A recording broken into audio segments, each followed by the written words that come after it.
We are with Michele Specht from Star Trek Continues.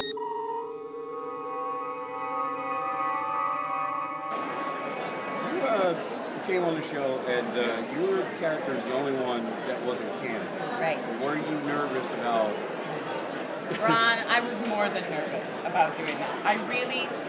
What I hoped more than anything is that everybody who watched and who were true Trek fans could see the amount of love and respect that we have for the show, for the entire universe that it belongs to. We wanted to approach it incredibly carefully. I just did not want people to think she was a stuck-on or add-on. So anything that she does, again, she's like an auxiliary character, like Uhura and Sulu and Chekhov. Star Trek is about the big three, right? Kirk, Spock, McCoy. It's all about Kirk, Spock, McCoy. And there still is room for another voice in there. And there was room to bring about kind of what happens in between the original TOS and TNG. We knew that counselors came along at some point.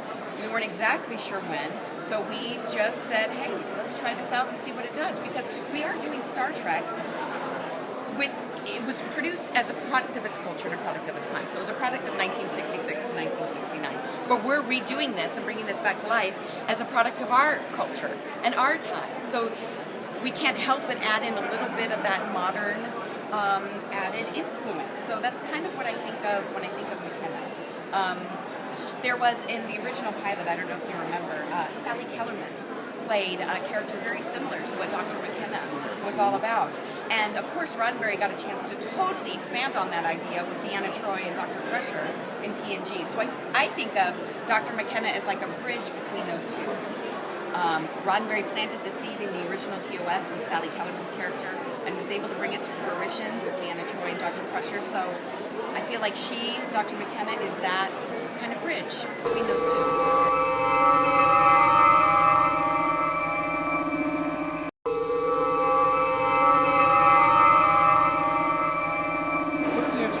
Character come from, because she can be sometimes forceful, sometimes just a little you actually have some friction with Kirk. Yeah.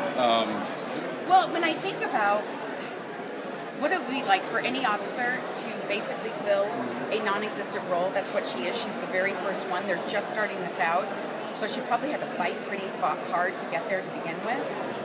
So I have a feeling that she's a pretty heavy go-getter. She's incredibly driven. She wants to make her mark, and she wants to be useful. She wants to prove her worth. So I feel like that impetus comes out in that a little bit of friction. But Kirk is going to be Kirk.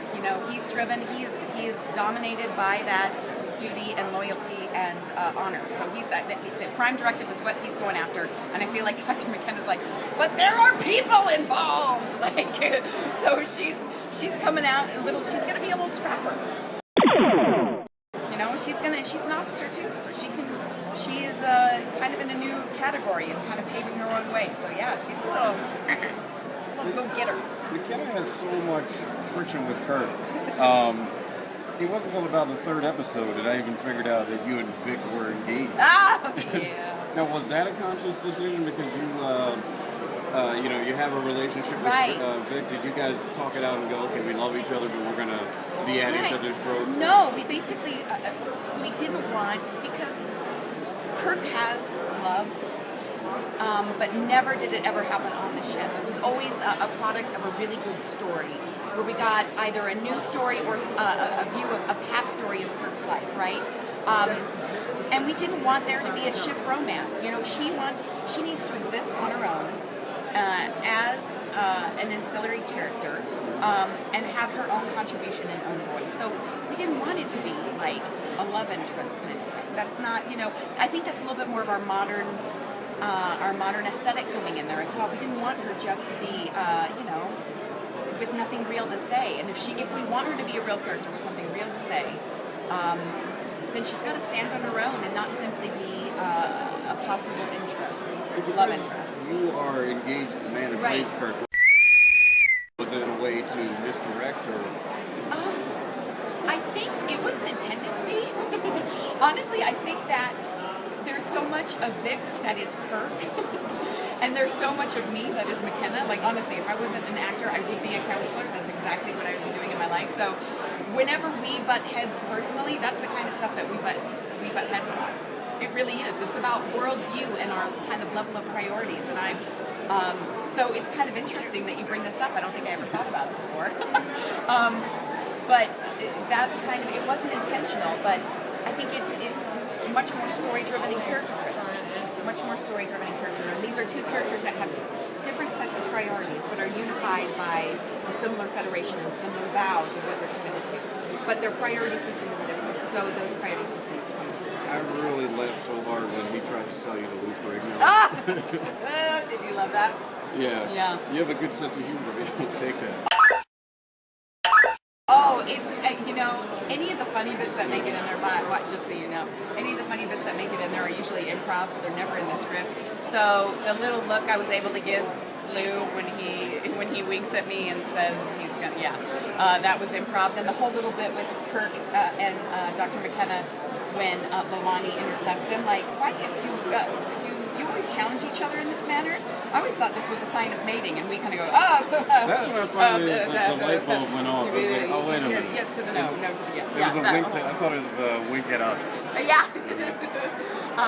Actually, that's very good. Very, very perceptive of you, Ron. I think, you know what? I think Ron's onto something here. I think a little bit of our relationship is seeping in, and we think we're doing such a good job of hiding it. So that's really funny. That's a very interesting thing. Huh. You've made me think. I'm going to have to, I think he's right. Very good. Star Trek, it's called Star Trek Continues. So how long is Star Trek going to continue? I know you want to do season 4 and 5. As long as we can. Yay. As long as we can. As long as people continue to enjoy it and we're able to do it. If we are able to continue to find the financial means to be able to do it, we'll do it. Because no one's getting paid. I mean, No one's getting paid to do this. It is all with love of Star Trek. So any money that we use, it's specifically for building materials, for costuming, for new set pieces, new props, flying people in, feeding them while they're on set, renting the cameras and the dollies and all that kind of stuff. So that's what every penny goes to. So as long as we can keep doing it, we'll keep making it. Your show too, it's a crowded market of fan films. And when I first found out, you're doing Kirk again, you guys just blew me away because you were different. And not to take away anything else because I love them all. Right. But yours was the most human. Yay!